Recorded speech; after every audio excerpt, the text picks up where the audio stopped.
Hello all of you.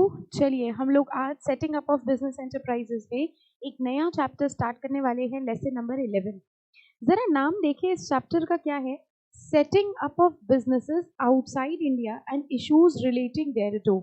तो शायद chapter के नाम से आपको थोड़ा बहुत तो समझ में आ ही गया होगा कि हम लोग इस चैप्टर के अंदर पढ़ने क्या वाले हैं। Setting up of business outside India, यानी अब हम लोग बिजनेस सेटअप कर रहे हैं इंडिया के बाहर। यहाँ के लोग अगर इंडिया के बाहर बिजनेस सेटअप करना चाहते हैं तो जनरली वो या तो जॉइंट वेंचर्स खोलते हैं या तो अपनी होली ओन सब्सिडरी बनाते हैं। यानी यहाँ के लोग बाहर बिजनेस सेटअप कर सकते हैं दो फॉर्म में, या तो वो जॉइंट वेंचर ऑपरेट करेंगे और या तो होली ओन सब्सिडरी। तो बेसिकली ये कह रहे हैं अगर यहाँ के लोग बाहर बिजनेस सेटअप कर रहे हैं तो जाहिर सी बात है यहाँ से फंड्स वो बाहर भेजेंगे। और जैसे ही फॉरेन करेंसी में कोई ट्रांजैक्शन होता है, जैसे ही इंडिया के बाहर भेजने का कोई कॉन्सेप्ट आता है, फॉरेन एंटिटी इन्वॉल्व होती है, हमारी कंट्री के अंदर आरबीआई इनटू पिक्चर आ जाता है।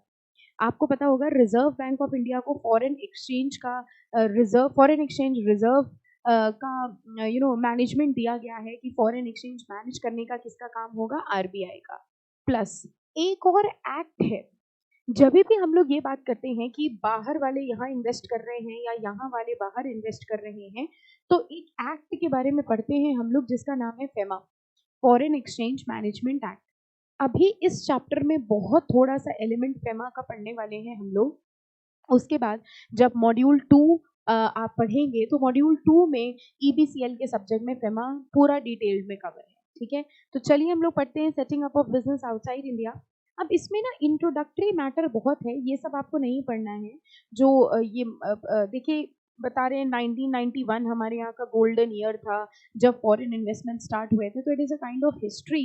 इसको लीव कर दीजिएगा, इसको छोड़ दीजिएगा। ठीक है, ये नहीं करना है, आपको सीधे आना है। और ये जो दिया है ना, some of the major overseas investments by Indian company, ये आप अपनी नॉलेज के लिए रीड करना चाहो पढ़ सकते हो। ये बता रहे हैं इंडिया की कुछ कंपनीज के नाम बता रहे हैं जिन्होंने इंडिया के बाहर इन्वेस्टमेंट्स करे हैं। जैसे देखो रिलायंस इंडस्ट्री ने बाहर पैसा लगाया था, अदानी इंटरप्राइजेज है, इंटास फर्मा है। तो these are some examples of Indian companies who have made investments outside India. तो ये आप अपनी नॉलेज के लिए पढ़ना चाहे पढ़ सकते हैं, but as far as exam is concern as such ये नहीं पूछते हैं। इसके बाद आ जाओ यहाँ से, laws and authority governing setting up of business outside India. यानी इस चैप्टर के अंदर सबसे पहली चीज जो हम लोग पढ़ने वाले हैं वो ये पढ़ेंगे कि अगर यहाँ के लोग बाहर इन्वेस्टमेंट कर रहे हैं, यहाँ के लोग बाहर पैसा लगा रहे हैं, देन इन दैट केस कौन से लॉ है, कौन सी अथॉरिटी है जो इनटू पिक्चर आती है। हमने फिलहाल आपको लॉ का नाम भी बता दिया और अथॉरिटी का नाम भी बता दिया। कौन सी अथॉरिटी है बताइए जो इनटू पिक्चर आ जाएगी जैसे ही हम फॉरेन इन्वेस्टमेंट्स की बात करते हैं। The authority is reserve Bank of India. और कौन सा एक्ट है जो इनटू पिक्चर आता है, FEMA, foreign exchange management act. देखो यहाँ लिखा होगा, ये वो लॉ है जो इनटू पिक्चर आएगा जैसे ही हम लोग फॉरेन इन्वेस्टमेंट्स की बात करते हैं। और अगर हम लोग अथॉरिटी की बात करते हैं तो रिजर्व बैंक ऑफ इंडिया। तो देखिए लिखा है the Reserve Bank of India started issuing master direction on all regulatory matters beginning January 2016. The master direction consolidate instructions on rules and regulations framed by RBI under various acts including banking and foreign exchange transaction. तो foreign exchange transaction के लिए RBI ने master circular या master directions निकालते हैं। Master direction का मतलब है set of rules and regulations जो आरबीआई ने बनाए हैं। अब उसी का ही एक मास्टर डायरेक्शन है, ये देखिए यहाँ से मार्क करिए इंपॉर्टेंट। ये है वो मास्टर डायरेक्शन जो इन्होंने रूल एंड रेगुलेशन बनाया है। Master direction direct investments by residents. देखिए कौन पैसा लगा रहा है, direct investments by resident. India के रेसिडेंट्स पैसा लगा रहे हैं कहाँ, in joint venture and wholly owned subsidiaries abroad. यानी यहाँ के जो रेसिडेंट्स हैं वो पैसा लगा रहे हैं बाहर, किस फॉर्म में, या तो वहां पर वो अपना कोई जॉइंट वेंचर खोल रहे हैं या तो वहां पर उन्होंने अपनी कोई होली ओन सब्सिडरी खोली है। And I am very sure कि joint venture and wholly own subsidiary ये दोनों शब्द आपके लिए नए नहीं है। ठीक है, तो यहाँ पर हम लोग बेसिकली पढ़ने वाले हैं कि अगर कोई इंडियन रेसिडेंट बाहर बिजनेस सेटअप करता है तो वो दो तरह से अपना बिजनेस सेटअप कर सकता है, या तो वो जॉइंट वेंचर कर ले ठीक है, और या तो वो होली ओन सब्सिडरी खोल ले, और यहाँ के रेसिडेंट्स बाहर अगर अपना होली ओन सब्सिडरी या फिर जॉइंट वेंचर खोलते हैं तो उसके ऊपर रूल्स एंड रेगुलेशंस क्या लगेंगे, इसके लिए आरबीआई ने मास्टर डायरेक्शन इशू किया है। अब आपको समझ में आया ये टॉपिक क्या है। इस चैप्टर में थोड़ा कॉन्सेप्ट है तो बहुत आराम से समझिएगा। कह रहे हैं इंडिया के वो लोग जो बाहर बिजनेस सेटअप करना चाहते हैं, अगर वो बाहर बिजनेस सेटअप करना चाहते हैं तो वो दो तरह से बिजनेस सेटअप कर सकते हैं। एक, वो वहां पर जॉइंट वेंचर खोल लें, दूसरा वो अपनी होली ओन सब्सिडरी खोल लें। ठीक है, दोनों ही सिचुएशन में, यानी अगर आप बाहर जॉइंट वेंचर खोलना चाहो या होली ओन सब्सिडरी खोलना चाहो, दोनों ही सिचुएशन में आरबीआई ने आपके ऊपर कुछ रूल्स बनाए हैं, कुछ नियम कानून बनाए हैं, और उन नियम कानूनों को, उन रूल्स एंड रेगुलेशन को मास्टर डायरेक्शन के नाम से लॉन्च किया गया। तो देखिए लिखा है ओवरसीज इन्वेस्टमेंट। ओवरसीज इन्वेस्टमेंट का मतलब ये हो गया यहाँ के लोग बाहर इन्वेस्ट कर रहे हैं, और financial commitment in joint venture and wholly owned subsidiary have been recognized as important avenues for promoting global business by Indian entrepreneurs. तो इंडियन एंटरप्रेन्योर्स अगर बाहर पैसा लगाना चाहते हैं तो उसके लिए ये दो सोर्सेज ढूंढे हैं, दो तरीके ढूंढे हैं, जिनको हम लोग कहेंगे joint venture and wholly own subsidiary. Joint ventures are perceived as a medium of economic and business cooperation between India and other country. अब मान लीजिए एक इंडियन कंपनी है और एक जापानीज कंपनी है, दोनों लोग मिल के कोई बिजनेस करना चाहते थे, तो उन्होंने जापान में एक नई कंपनी बना ली। ठीक है, और उस जापानीज कंपनी, वो जो नई कंपनी बनी है, उस नई कंपनी में 50% ओनरशिप इंडिया की है और 50% ओनरशिप जापानीज कंपनी की है। तो ये क्या हुआ, ये जॉइंट वेंचर है। ठीक है, and India has set up this joint venture not in India. India ने, इंडिया की कंपनी ने ये जॉइंट वेंचर बनाया है जापान में, इन एनी अदर कंट्री। तो लोग जनरली ऐसा इसलिए करते हैं कि मान लो मैं जापानीज कंपनी में, जापानीज कंट्री में या जापान में हमको कुछ ऐसा नया प्रोजेक्ट लगाना था। अब हमको लगा कि हमारे पास जापान की मार्केट की उतनी नॉलेज नहीं है, हमें वहाँ के वेंडर्स की उतनी नॉलेज नहीं है, रॉ मटेरियल की नॉलेज नहीं है, तो हमने क्या किया, पार्टनर के तौर पर एक जापानीज कंपनी को अपने प्रोजेक्ट में मिला लिया और हम दोनों ने मिलकर जॉइंट वेंचर कर लिया। So this is the type of business. इससे फायदा ये होगा ग्लोबल मार्केट्स को हम एक्सप्लोर कर लेंगे बेटर तरीके से। ठीक है, कह रहे हैं टेक्नोलॉजी ट्रांसफर हो सकती है, R&D बेटर हो सकती है, जापानीज कंपनी भी रिसर्च करेगी, हम भी रिसर्च करेंगे, access to wider global market, promotion of brand image, generation of employment, utilisation of raw material, ये सारे के सारे बेनिफिट्स मिल जाएंगे अगर कोई इंडियन एंटिटी बाहर अपना कोई जॉइंट वेंचर ऑपरेट करती है। ठीक है, अब देखिए क्या रूल्स बनाए गए हैं इसके लिए। आ जाइए, इंपॉर्टेंट मार्क कर लीजिए, फॉरेन एक्सचेंज मैनेजमेंट एक्ट, यहाँ से बहुत इंपॉर्टेंट है chapter. Section 6 of the foreign exchange management act provides powers to the Reserve Bank to specify in consultation with Government of India classes of permissible capital account transaction and limits up to which foreign exchange is admissible in such transaction। कह रहे हैं capital account transaction का मतलब समझिए। Foreign transaction दो तरीके के होते हैं, capital account transaction and current account transaction. कोई भी ऐसा ट्रांजैक्शन जिससे एसेट या लाइबिलिटी इफेक्ट हो रही हो, हमने बाहर इक्विटी लगाया, हमने बाहर लोन दिया, हमने बाहर से लोन लिया, ठीक है, इन सारे ट्रांजैक्शन में इक्विटी इफेक्ट हो रही है, एसेट लाइबिलिटी इफेक्ट हो रहे हैं, और कोई भी ऐसा ट्रांजैक्शन जिससे एसेट लाइबिलिटी इफेक्ट होते हैं उसको कैपिटल अकाउंट ट्रांजैक्शन कहा गया है। ठीक है, अब ये कह रहे हैं अगर मान लीजिए हम बाहर, खुद सोच के देखिएगा, बाहर हम अपना एक जॉइंट वेंचर लगा रहे हैं, बाहर हमने अपनी एक होली ओन सब्सिडरी लगाई है जिसके शेयर्स हम ले लिए हुए हैं, उस जॉइंट वेंचर एंटिटी के शेयर हमने लिए हुए हैं। ठीक है, तो इसका मतलब ये कैपिटल अकाउंट ट्रांजैक्शन ही तो हुआ। अगर हम किसी दूसरी कंपनी के शेयर ले रहे हैं, इसका मतलब हमने उस कंपनी में इन्वेस्टमेंट किया है, और इन्वेस्टमेंट की कैटेगरी क्या हुई, एसेट लाइबिलिटी की कैटेगरी में आया।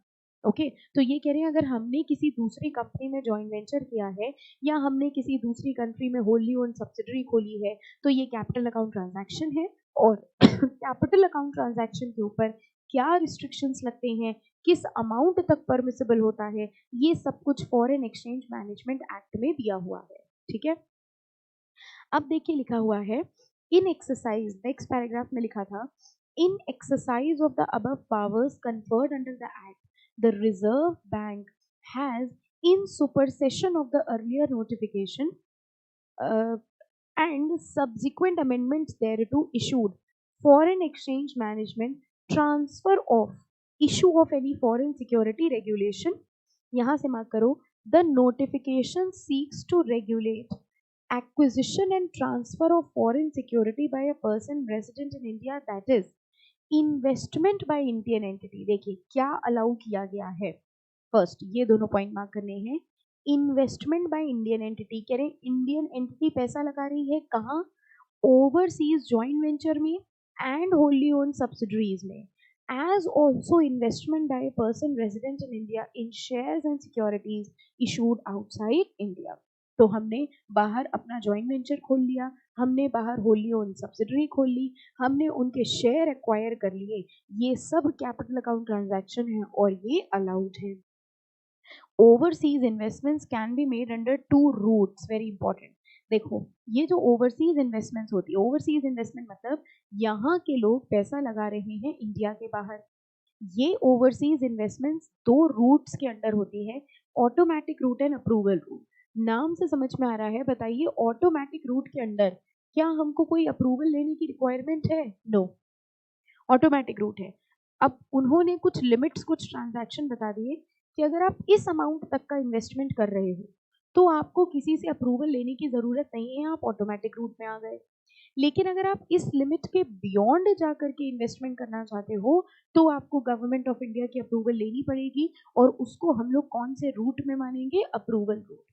तो जो भी पैसा हम बाहर लगा रहे हैं, ओवरसीज मार्केट में हम जो भी पैसा लगाएंगे, उस पैसे को दो रूट्स के अंडर पढ़ा जाता है, automatic route and approval route. ठीक है, जिसमें गवर्नमेंट ऑफ इंडिया की परमिशन नहीं चाहिए वो ऑटोमेटिक रूट होता है, और जिसमें गवर्नमेंट ऑफ इंडिया की परमिशन चाहिए वो अप्रूवल रूट होगा. अब कह रहे हैं एलिजिबल एंटिटीज, इंपॉर्टेंट अगेन. कह रहे हैं यहाँ की कौन कौन सी एंटिटीज हैं जो बाहर पैसा लगा सकती हैं. Okay, eligibility, entities are refer to as Indian party. यहाँ के वो लोग जो बाहर पैसा लगाते हैं उनको इंडियन पार्टी कहा जाता है. और इंडियन पार्टी में कौन कौन आएगा? कह रहे हैं यहाँ की कंपनी. इसका मतलब समझो क्या हुआ, कंपनीज यहाँ की वो एलिजिबल इंडियन पार्टीज हैं which can make investment outside India. यानी यहाँ की कोई कंपनी अगर बाहर ज्वाइंट वेंचर करना चाहे तो कर सकती है, यहाँ की कोई कंपनी बाहर होली ओन सब्सिडरी खोलना चाहे तो खोल सकती है. सिमिलरली एलएलपी भी एलिजिबल है, पार्टनरशिप फर्म एलिजिबल है, any other entity in India as may be notified by RBI. तो यहाँ की वो कौन कौन सी इंडियन एंटिटीज हैं जो ओवरसीज में इन्वेस्टमेंट कर सकती हैं, एलिजिबिलिटी कौन कौन सी एंटिटीज को दी गई है. कंपनी लगा सकती है, एलएलपी लगा सकती है, पार्टनरशिप फर्म लगा सकती है, या any other entity as recognised by RBI. तो आरबीआई ने जिसको जिसको कह दिया, जिसको रिकॉग्नाइज कर दिया, वो सारे के सारे लोग बाहर इन्वेस्टमेंट कर सकते हैं. ठीक है, फाइन. अब वेरी इंपॉर्टेंट मार्क कर लीजिए प्रोहिबिशन, और इन सारे प्रोहिबिशन को हम लोग बहुत आराम से बहुत डिटेल में समझने की कोशिश करेंगे. ठीक है, फाइन. चलिए सबसे पहले देखते हैं प्रोहिबिशंस में सबसे पहला पॉइंट. प्रोहिबिशन हेडिंग से आपको ये तो समझ में आ रहा होगा ये सारे काम करना अलाउड है कि नॉट अलाउड है. ऑब्वियसली नॉट अलाउड है, प्रोहिबिटेड है. Indian parties are prohibited from making investment in a foreign entity engaged in real estate. जितना वहां करा रहे हैं पहले उतना पढ़ना. engaged in real estate और banking business without prior approval of reserve bank. पहले इतना मार्क करो. engaged in real estate, यहाँ की entity अगर बाहर के real estate या banking business में पैसा लगाना चाहती है, यानी वो एक ऐसी कंपनी के साथ जॉइंट वेंचर कर रही है, या वो एक ऐसा बिजनेस में इन्वेस्टमेंट करना चाह रही है जो रियल एस्टेट में है, रियल एस्टेट मतलब प्रॉपर्टी का बिजनेस है या बैंकिंग बिजनेस है, अगर वो बाहर के रियल एस्टेट या बैंकिंग बिजनेस में पैसा लगाना चाहती है तो उसको प्रायर अप्रूवल लेनी पड़ेगी आरबीआई की. यानी बिना आरबीआई के अप्रूवल के रियल एस्टेट या बैंकिंग सेक्टर में पैसा नहीं लगाया जा सकता. अब ब्रैकेट में लिखा था रियल एस्टेट का मतलब buying and selling of real estate activities. Property की खरीद बेच को रियल एस्टेट कहा जाता है. अच्छा कुछ लोग ऐसे होते हैं जो बिल्डिंग्स बनाते हैं, प्रॉपर्टी बनाते हैं, बिल्डिंग बनाते हैं, वो रियल एस्टेट का काम करते हैं, वो कंस्ट्रक्शन का काम करते हैं, वो कंस्ट्रक्शन का काम करते हैं, कंस्ट्रक्शन का काम इसमें कवर नहीं हो रहा है।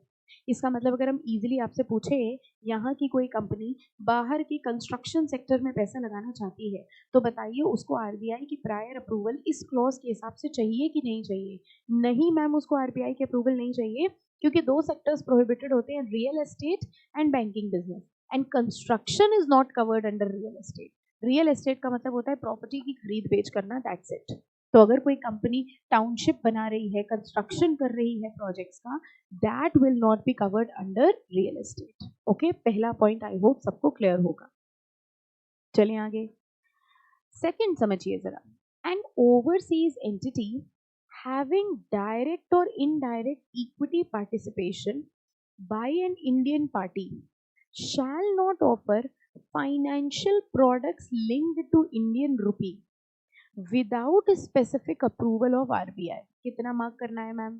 बेटा इतना मार्क कर लो, overseas entity having direct indirect equity participation by an Indian party shall not offer financial products linked to Indian rupee without specific approval of Reserve Bank of India. अब जरा देखते हैं है क्या ये है एक फॉरेन कंपनी, ठीक है, थोड़ा इधर बनाएंगे हम, रुकिए। हाँ, ये है एक फॉरेन कंपनी और ये है एक इंडियन कंपनी, ठीक है।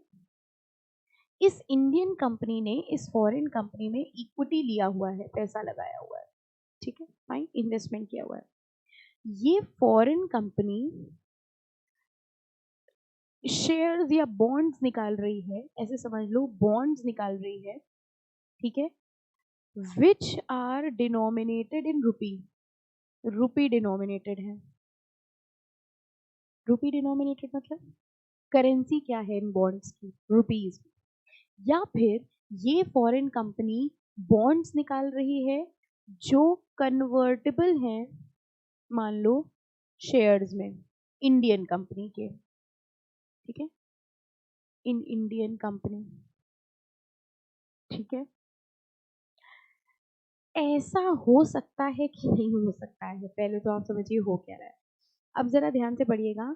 N overseas entity, overseas entity किसकी बात हुई बताओ? फॉरेन कंपनी की। हैविंग डायरेक्ट और indirect equity participation by Indian party, अगर इसका इंडियन पार्टी से कोई इक्विटी पार्टिसिपेशन है, जो कि दिख रहा है कि है, ठीक है, shall not offer financial products linked to Indian rupee, ये ऐसे कोई फाइनेंशियल प्रोडक्ट्स इशू नहीं कर सकती जो इंडियन रुपी से कहीं ना कहीं रिलेटेड हो, ठीक है, without specific approval of Reserve Bank of India. यानी अगर ये फॉरेन कंपनी कुछ ऐसे बॉन्ड्स निकालना चाहती है जो रुपी में डिनोमिनेटेड हो, या कोई ऐसे शेयर्स निकालना चाहते हो जो रुपी के शेयर्स में या रुपी के बॉन्ड्स में कन्वर्टेबल हो, रुपी डिनोमिनेटेड, रुपी से रिलेटेड कोई भी काम अगर ये करना चाहते हैं, तो ये तब तक नहीं कर सकते जब तक ये आरबीआई के अप्रूवल ना ले ले। अब पूरा ट्रांजैक्शन समझिए फिर से आराम से 2 मिनट देके समझिएगा।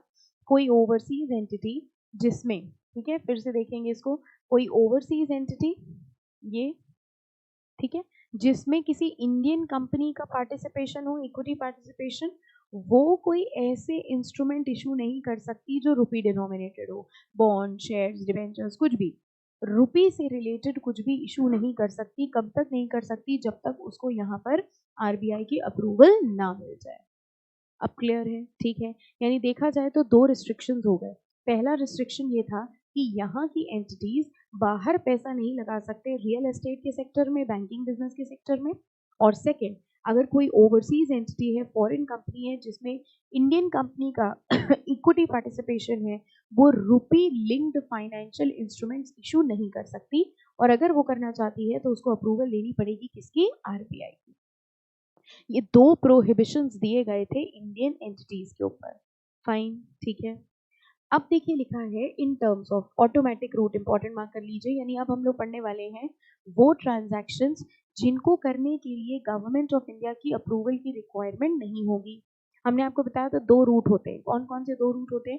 Automatic route and approval route. Automatic route में हमको रिजर्व बैंक ऑफ इंडिया की अप्रूवल लेने की ज़रूरत नहीं है, लेकिन अप्रूवल रूट में हमको गवर्नमेंट ऑफ इंडिया की अप्रूवल चाहिए होती है। ऑटोमेटिक रूट में देखिए लिखा है इन टर्म्स ऑफ रेगुलेशन 6, जो मार्क कराएं वो मार्क करिएगा। An Indian party has been permitted to make investment or undertake financial commitment in overseas joint venture or wholly owned subsidiary. Indian party बाहर के जॉइंट वेंचर में पैसा लगा सकती है, बाहर की होली ओन्ड सब्सिडरी में पैसा लगा सकती है, as per the ceiling prescribed by RBI. यानी आरबीआई ने जो सीलिंग लिमिट दी है उतना मैक्सिमम इन्वेस्टमेंट कर सकती है। जरा देखें सीलिंग लिमिट कितनी है।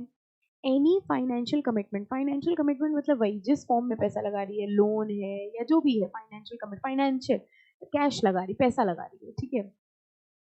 Any financial commitment up to $1 billion, maximum कितना पैसा ये लगाए जो ऑटोमेटिक रूट में आएगा। Up to $1 billion shall come under automatic approval. Automatic approval को हम लोग क्या समझेंगे, ऑटोमेटिक रूट। यानी अगर कोई इंडियन एंटिटी इंडिया के बाहर पैसा लगा रही है, कहाँ लगा रही है बच्चों, जॉइंट वेंचर में या होली ओन्ड सब्सिडरी में, कितना लगा रही है, $1 बिलियन तक का पैसा अगर वो लगा रही है, देन इन दैट केस उसको किसी की अप्रूवल लेने की जरूरत नहीं है, ठीक है, फाइन। इसी में ही एक और लिमिट है, the eligible limit of investment under automatic route is, mark करिए important, 400% of the net worth of Indian party. यानी इंडियन पार्टी अपनी नेटवर्थ का 400% से ज्यादा नहीं लगा सकती। Eligible limit of investment under automatic route is 400% of the net worth of Indian party. इसका मतलब दो लिमिट्स हो गई। देखो हो क्या रहा है, पहले तो ट्रांजैक्शन इंडियन पार्टी है। इंडियन पार्टी में आपको याद है कौन कौन आ रहा था, इंडियन पार्टी में कंपनी आ रही थी, एलएलपी आ रही थी, ठीक है, पार्टनरशिप फर्म आ रही थी, और ये है एक फॉरेन की जॉइंट वेंचर या Holi owned subsidiary. Indian party यहाँ पर जो पैसा लगाएगी, ठीक है, वो कितना हो सकता है, जो ऑटोमेटिक रूट में आए, यानी हमको किसी से अप्रूवल लेने की जरूरत ना हो। कह रहे हैं इंडियन पार्टी यहाँ पर $1 बिलियन तक का पैसा लगा सकती है, या फिर अपनी नेटवर्थ का 400% तक लगा सकती है मैक्सिमम, ठीक है, फाइन। ये दो लिमिट है, एक लिमिट ये है $1 बिलियन तक लगा सकते हो, और दूसरा है 400% तक लगा सकती है अपनी नेटवर्थ का, इंडियन पार्टी की नेटवर्थ का। अब लाइन देखो क्या लिखी थी, with effect from 3 July any financial commitment up to $1 billion shall only come under automatic route. $1 billion तक अगर आप पैसा लगा रहे हो तो ऑटोमेटिक रूट में आएगा।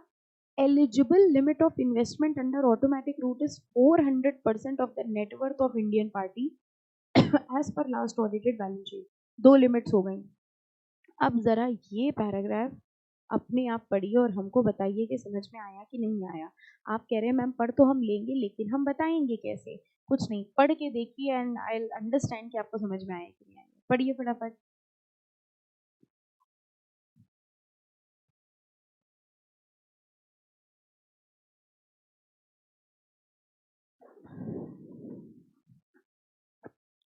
कुछ कुछ समझ में आ रहा है।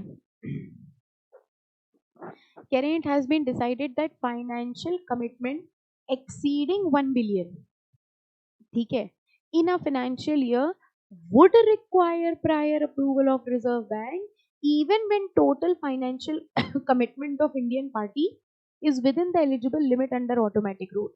ये कह रहे हैं मान लीजिए इंडियन पार्टी ने, ठीक है, इंडियन पार्टी की नेटवर्थ का 400% होता है। अब बताइएगा, मैं आपसे क्वेश्चन पूछ रहा हूँ। अच्छा मैम क्वेश्चन पूछ रही हैं, हाँ, इंडियन पार्टी का नेटवर्थ का 400% होता है, मान लो $1.5 बिलियन। इंडियन पार्टी की नेटवर्थ का 400% होता है $1.5 बिलियन। अब अगर सेकंड वाली लिमिट देखते हैं, ठीक है, तो ये लिमिट के विद इन है। लेकिन अगर आप फर्स्ट वाली लिमिट देखो तो ये लिमिट के बियॉन्ड है। तो बताओ अगर ये 1.5 बिलियन लगाना चाहता है तो इसको अप्रूवल लेनी पड़ेगी कि नहीं लेनी पड़ेगी, ये है मेरा सवाल। वो 2 लाइनें पढ़ के बताइए, अगर ये 1.5 बिलियन लगाना चाहता है, 1.5 बिलियन की जो लिमिट है वो इस पहली वाली लिमिट के बियॉन्ड है, तो इसके हिसाब से तो इसको अप्रूवल लेनी चाहिए, लेकिन सेकेंड वाली लिमिट के विद इन है जो कह रहा है 400% तक लगा सकते हैं। यहाँ पर स्पेसिफाई किया गया है कि अगर आपका इन्वेस्टमेंट 1 बिलियन से ज्यादा है तो आपको अप्रूवल लेनी पड़ेगी इवन इफ 400% से कम नेटवर्थ का है। इसका मतलब दोनों में से आप ये कह सकते हो, एक कंपनी अपनी नेटवर्थ का, हम एक कंक्लूडिंग लाइन बोल रहे हैं, ठीक है, एक कंपनी अपनी नेटवर्थ का 400% तक इन्वेस्ट कर सकती है subject to a maximum of $1 billion. बताओ समझ में आया? Subject to a maximum $1 billion, यानी $1 बिलियन से ज्यादा नहीं हो सकता। $1 बिलियन से अगर ज्यादा होगा तो आपको अप्रूवल लेनी पड़ेगी। And that's all your honour. बताइए समझ में आया कि नहीं आया? 2 लिमिट है बाहर इन्वेस्टमेंट करने की, एक थी $1 बिलियन और एक थी अपनी नेटवर्थ का 400%। ठीक है, आप अगर $1 बिलियन से ज्यादा लगाना चाहते हो तो आपको अप्रूवल लेनी पड़ेगी। ठीक है, अगर आप जो अमाउंट बाहर लगाना चाहते हो वो आपके नेटवर्थ के 400% की लिमिट के विद इन है, but if it is more than 1 billion then you will have to take the permission of RBI. ठीक है, फाइन, 2-3 बार पढ़ना, आराम से समझ में आएगा। और हम मूव कर रहे हैं अब इसके सेकेंड पॉइंट पर। देखो, for the purpose of making investment और अंडरटेकिंग फाइनेंशियल कमिटमेंट इन, कहाँ इन्वेस्टमेंट करना है? अगर जॉइंट वेंचर या होली ओन सब्सिडी में इन्वेस्टमेंट करना है, the Indian party should approach an authorise dealer bank with an application in form ODI. ODI एक फॉर्म भरा जाता है, कह रहे हैं अगर कोई भी इंडियन एंटिटी बाहर इन्वेस्टमेंट करना चाहती है तो उसको आरबीआई के पास जाना पड़ेगा और आरबीआई के पास एक फॉर्म भरना पड़ेगा, ODI. What is ODI? Overseas direct investment and prescribed enclosure and documents for effecting such remedies। तो ये सेकंड पॉइंट बड़ा छोटा सा पॉइंट है जिसमें ये कह रहे हैं कि अगर आप इंडिया के बाहर इन्वेस्टमेंट करना चाहते हैं, सबसे पहली चीज तो अगर आप इंडिया के बाहर इन्वेस्टमेंट करना चाहते हैं तो आप किस फॉर्म में करेंगे? मैम होली ओन सब्सिडी में करेंगे या जॉइंट वेंचर में करेंगे? कितना मैक्सिमम कर सकते हैं? 400% ऑफ द नेटवर्थ कर सकते हैं subject to a maximum of $1 billion. ठीक है, प्लस क्या करना पड़ेगा इन्वेस्टमेंट करने के लिए? आपको एक आरबीआई के ऑथराइज डीलर के पास जाना पड़ेगा और एक फॉर्म भरना पड़ेगा, ओडीआई। ठीक है, third, the investment and financial commitments are subject to following condition. अब इसकी कुछ कंडीशंस हैं। सबसे पहले लिखा है the Indian party may extend loan and guarantee only to an overseas joint venture or only on subsidiary in which it has equity participation। बस यहाँ तक मार्क कर लो, सफिशिएंट है, यहीं तक समझ लो। कह रहे हैं यहाँ की इंडियन पार्टी, ठीक है, अगर लोन देना चाहती है किसी फॉरेन एंटिटी को तो वो सिर्फ उस फॉरेन एंटिटी को लोन दे सकती है जिसमें उसका इक्विटी पार्टिसिपेशन हो। इसका मतलब, क्वेश्चन बताइएगा, एक इंडियन पार्टी है, ठीक है, ये एक फॉरेन एंटिटी है, इस इंडियन पार्टी ने इस फॉरेन एंटिटी में इक्विटी लगाया है, पैसा लगाया हुआ है, ठीक है, क्या ये इंडियन पार्टी इस फॉरेन एंटिटी को लोन दे सकती है? बताइए इस क्लॉज के हिसाब से क्या होगा। इस इंडियन पार्टी ने इस फॉरेन एंटिटी को इक्विटी दिया हुआ, इक्विटी लिया हुआ है, इन्वेस्टमेंट किया हुआ है, शेयर लिया हुआ है, ठीक है, क्या ये इंडियन पार्टी इसी फॉरेन एंटिटी को लोन दे सकती है? हाँ दे सकती है, और इसके अलावा किसी और को नहीं दे सकती। मतलब एक इंडियन पार्टी सिर्फ उसी फॉरेन एंटिटी को लोन दे सकती है जिसमें उसका इक्विटी पार्टिसिपेशन हो, यानी जिसका उसने इक्विटी भी ले रखा हो। एन इंडियन पार्टी में एक्सटेंड लोन और guarantee only to an overseas joint venture in which it has equity participation। और अगर ये कह रहे हैं विदाउट इक्विटी पार्टिसिपेशन हम करना चाहें तो proposals from Indian party for undertaking financial commitment without equity contribution may be considered under approval route। हम लोग तो वैसे भी क्या पढ़ रहे थे? ऑटोमेटिक रूट पढ़ रहे थे कि अगर आप ये शर्तें मान लेते हैं तो आपको किसी की अप्रूवल लेने की जरूरत नहीं। लेकिन अगर आप ये शर्तें नहीं मानते हैं, यानी आप एक ऐसी फॉरेन एंटिटी को लोन देना चाहते हो जिसमें आपका इक्विटी पार्टिसिपेशन नहीं है, तो आप लोन तो दे सकते हो, लेकिन उसके लिए आपको कौन से रूट के थ्रू जाना पड़ेगा? अप्रूवल रूट के थ्रू जाना पड़ेगा, ऑटोमेटिक रूट वहां पर अवेलेबल नहीं होगा। ठीक है, फाइन। इसी के साथ कुछ कंडीशंस और हैं, कह रहे all financial commitments are within the overall ceiling prescribe for the Indian party. कह रहे आप बाहर जिस भी फॉर्म में इन्वेस्टमेंट करना चाह रहे हो, लोन देना चाह रहे हो या जो भी देने चाह रहे हो, वो ओवरऑल सीलिंग लिमिट के अंदर हो। ओवरऑल सीलिंग लिमिट कितनी थी? $1 बिलियन।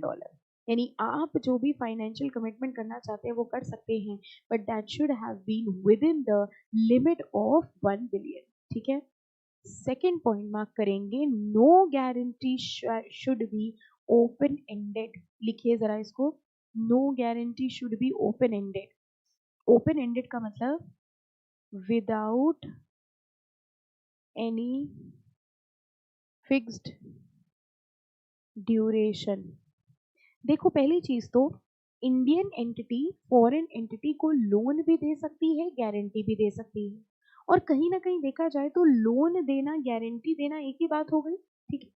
तो ये कह रहे हैं इंडियन एंटिटी बाहर की एंटिटी को लोन भी दे सकती है, गारंटी भी दे सकती है, लेकिन वो जो गारंटी दे वो फिक्स्ड हो, कि भाई हम आपको 1 लाख की fix duration and fixed amount, ये भी लिख लो, अमाउंट भी लिख लो, कि हम आपको 1 लाख रुपए की गारंटी दे रहे हैं और ये गारंटी 4 साल तक लिमिटेड है। हम आपको 1 लाख रुपए की गारंटी दे रहे हैं और ये गारंटी 4 साल के लिए वैलिड है, 3 साल के लिए वैलिड है, 2 साल के लिए वैलिड है। ठीक है, बात समझ में आई? तो ये कह रहे हैं ऐसी नहीं होनी चाहिए कि हम आपको गारंटी दे रहे हैं अनलिमिटेड पीरियड ऑफ टाइम के लिए, कभी भी आप इन्फोर्स करा सकते हो। गारंटी का मतलब समझिए, इंडियन एंटिटी ने गारंटी दी है, इसका मतलब फॉरेन एंटिटी अगर लोन लेती है और वो लोन की रिपेमेंट नहीं कर पाती है, तो वो लोन की रिपेमेंट कौन करेगा? इंडियन एंटिटी करेगी। अब इंडियन एंटिटी अगर गारंटी देना चाहती है तो गारंटी दे दे, ओवरऑल लिमिट वही रहेगी 1 बिलियन, बट उसका अमाउंट और उसका ड्यूरेशन फिक्स होना चाहिए कि कितने समय के लिए गारंटी दे रहे हो। ओपन एंडेड गारंटी नहीं हो सकती। ठीक है। In case where invocation of performance guarantee breaches the ceiling for financial commitment, the Indian party shall seek prior approval of RBI। तो ये कह रहे हैं, और अगर गारंटी देने के बाद जब गारंटी की पेमेंट देने की बारी आई तो वो अमाउंट 1 बिलियन से ज्यादा हो गया, यानी अगर गारंटी का अमाउंट पूरा करते करते वो अमाउंट 1 बिलियन से ज्यादा का हो गया, तो बताइए क्या हो जाएगा? ऑटोमेटिक रूट अब खत्म हो जाएगा एंड अब हमको आरबीआई की परमिशन लेनी पड़ेगी। ठीक है। हम लोग पढ़ क्या रहे थे बच्चों? देखो थोड़ा सा डीप चैप्टर है, वैसे भी फॉरेन एंटिटी से रिलेटेड जो भी चैप्टर्स होते हैं वो थोड़े से ऐसे टेक्निकल होते हैं। ऑटोमेटिक रूट की बात पढ़ रहे थे, कौन कौन से ट्रांजैक्शंस होते हैं जो ऑटोमेटिक रूट में आते हैं जिसमें हमको आरबीआई की अप्रूवल लेने की जरूरत नहीं होती। सबसे पहले कह रहे हैं कि आपने जो इन्वेस्टमेंट्स किया हो वो मैक्सिमम 1 बिलियन तक का हो। ठीक है। एंड आपकी नेटवर्थ का 400% हो सकता है। अगर नेटवर्क का 400%, ऐसे बोल सकते हैं the amount of investment is maximum 400% of the net worth subject to a maximum of 1 billion। Second point हम लोगों ने पढ़ा था कि आप जो इन्वेस्टमेंट करोगे बाहर उसके लिए आपको एक फॉर्म भरना पड़ेगा। कौन सा फॉर्म होगा? ओडीआई, जो आपको यहाँ के ऑथराइज डीलर से मिल जाएगा। इसके अलावा कुछ एडिशनल कंडीशंस थी कि अगर आप लोन गारंटी देना चाहते हो तो लोन और गारंटी आप सिर्फ उस कंपनी को दे सकते हो जिसमें आपका इक्विटी पार्टिसिपेशन हो, प्लस ओवरऑल सीलिंग प्रिस्क्राइब्ड जो हो इंडियन पार्टी की वो विद इन द लिमिट्स हो 1 बिलियन की। ठीक है। और अगर कोई भी गारंटी आप दे रहे हैं तो वो गारंटी ओपन एंडेड नहीं होना चाहिए, उसका एक फिक्स ड्यूरेशन होना चाहिए, एंड ओवरऑल लाइबिलिटी जो अराइज हो, गारंटी का अमाउंट जो हमको अगर देना पड़े वो 1 बिलियन के बियॉन्ड ना हो, और अगर वो 1 बिलियन के बियॉन्ड हो जाता है तो आपको उस ट्रांजैक्शन के लिए आरबीआई की अप्रूवल लेनी पड़ेगी। बस इसके 3 पॉइंट्स करना, और इसके बाद यहाँ पे आएंगे हम लोग बी पॉइंट पे। कह रहे हैं Indian party should not be on the reserve banks exporters caution list or list of defaulter. RBI ने एक लिस्ट बनाई है, लिस्ट ऑफ डिफॉल्टर या कॉशन लिस्ट ऑफ एक्सपोर्टर, यानी जो लोग आरबीआई के हिसाब से कुछ रूल्स रेगुलेशन फॉलो नहीं करते हैं या डिफॉल्टर होते हैं तो आरबीआई ने उनकी एक सेपरेट लिस्ट बना दी। और आरबीआई ने साफ साफ कहा है कि हमारी लिस्ट ऑफ डिफॉल्टर में जो लोग हैं, हमारी कॉशन लिस्ट में जो लोग हैं, ठीक है, वो लोग बाहर पैसा नहीं लगा सकते। It's very simple. तो ये कह रहे हैं Indian party should not be on the Reserve Bank exporters caution list or list of defaulters to the banking system circulated by Reserve Bank. तो रिजर्व बैंक ने एक नोटिफिकेशन जारी कर दिया कि जो भी लोग हमारी लिस्ट के हिसाब से डिफॉल्टर हैं, जो भी लोग कॉशियस की लिस्ट में हैं, वो बाहर इन्वेस्टमेंट नहीं कर सकते। ठीक है, fine. All transaction relating to joint venture and wholly owned subsidiary should be routed through one branch of authorized dealer. कह रहे हैं ये जो भी पैसा आप लगा रहे हो, ऑथराइज डीलर वो डीलर्स होते हैं, वो लोग होते हैं who are authorise to deal in foreign currency. ये आरबीआई के रिप्रेजेंटेटिव्स होते हैं जो फॉरेन करेंसी में डील करने के लिए एलिजिबल होते हैं. तो ये कह रहे हैं बहुत सारे ऑथराइज डीलर हैं. अगर आप बाहर पैसा लगा रहे हो तो सिर्फ और सिर्फ किसी एक ऑथराइज डीलर के थ्रू लगा सकते हैं. ऐसा नहीं कर सकते कि मैं 4-5 ऑथराइज डीलर ले लिया और सबके थ्रू थोड़ा थोड़ा पैसा लगा दिया. No, you can invest outside India only through one authorise dealer. In case of partial or full acquisition of existing foreign company where investment is more than $5 million, valuation of the shares of the company shall be made by the merchant banker.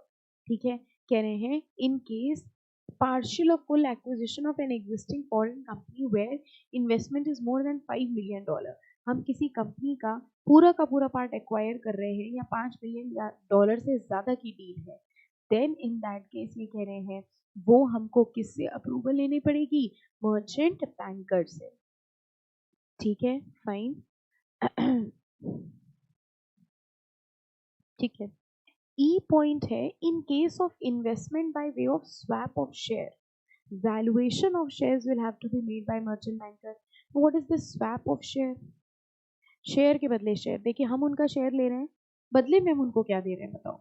Swap of share में हम उनका share तो ले रहे हैं, बदले में हम उनको क्या दे रहे हैं? बदले में हम उनको अपना शेयर दे रहे हैं.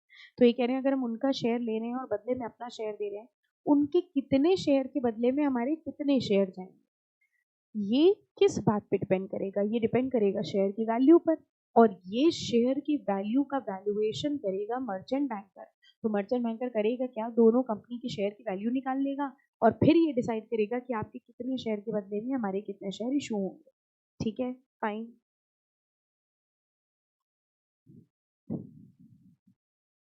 ओके, अगले में लिखा है in case of investment in overseas joint venture wholly own subsidiary abroad by registered partnership firm where entire funding for such investment is done by the firm, it will be in order for individual partners to hold shares for and on behalf of the firm in the overseas joint venture if the host country regulations or operational requirement for in such holding. चलो हम इसको अभी take up नहीं कर रहे, थोड़ा सा आपके लिए बाउंसिंग शुरू हो जाएगा क्योंकि ये सारी टॉपिक बहुत टेक्निकल हैं. एफ पॉइंट हम नेक्स्ट लेक्चर पे स्टार्ट करेंगे. एफ के पहले तक का बहुत आराम से पढ़िएगा. ठीक है, क्योंकि अब अगर हम इसको समझाएंगे तो आपके लिए थोड़ा सा बाउंस होने लग जाएगा. ये सारा कॉन्सेप्ट आपके लिए नया है, टॉपिक आपके लिए नया है, तो यहाँ तक एक बार कंप्लीट करेंगे और इसके आगे हम लोग नेक्स्ट लेक्चर पे करेंगे. बस इस चैप्टर में एक बार लास्ट में आइएगा, देखिए दिया हुआ है, I'll show you. हाँ, लास्ट में देखो ये एक टॉपिक दिया हुआ है, setting up of business in New Zealand. ऐसे ही हर कंट्री का एक वर्ल्ड टूर कराया इन्होंने कि अगर आप किसी दूसरी कंट्री में बिजनेस सेटअप करना चाहते हो तो उसकी रूल्स एंड रेगुलेशंस क्या हैं. न्यूजीलैंड में बिजनेस सेटअप करना चाहते हो या फिर आप देखो इतने सारे एक्ट लगते हैं वहाँ पर. ठीक है, फिर उसके बाद आप सिंगापुर में बिजनेस सेटअप करना चाहते हो, ऐसे ही देखो और कंट्री का दिया होगा. ठीक है, सिंगापुर में ये लॉज लग रहे हैं. उसके बाद अगर आप हांगकांग में बिजनेस एस्टैब्लिश करना चाहते हो तो उसमें ये लॉज लग रहे हैं. ये पोर्शन आप छोड़ दीजिएगा, आप पहले अपनी कंट्री का सीख ले.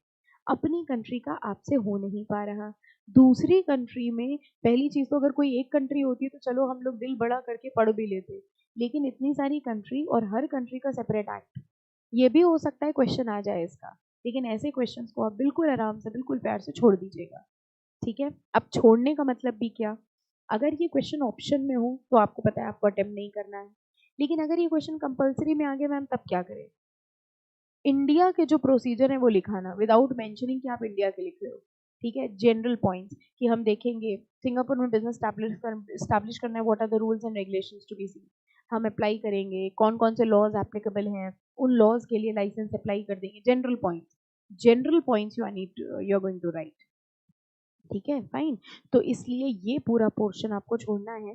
स्टिल अगर आपको लगे नहीं मैम हम तो एक नंबर की भी रिस्क नहीं लेना चाहते हैं और हम बिल्कुल पढ़ेंगे, इनफैक्ट हम यही जानना चाहते थे कि दूसरी कंट्री में बिजनेस कैसे सेटअप होता है, तो you can just go through a reading of all this. और अगर आपको कोई डाउट हो आप पूछ लीजिएगा. वैसे I suggest don't do that, ये बहुत टेक्निकल है और ये सब आपको याद नहीं हो पाएगा, तो ये वाला पोर्शन आपको स्किप करना है। उसके पहले का जो पोर्शन है वो हम पूरा कराएंगे, तो नेक्स्ट लेक्चर में वो जो बचा हुआ पोर्शन है that we are going to complete. Till then यहाँ तक अच्छे से पढ़ लीजिएगा और कोई कंफ्यूजन हो तो पूछ लीजिएगा, ठीक है। Thank you all of you.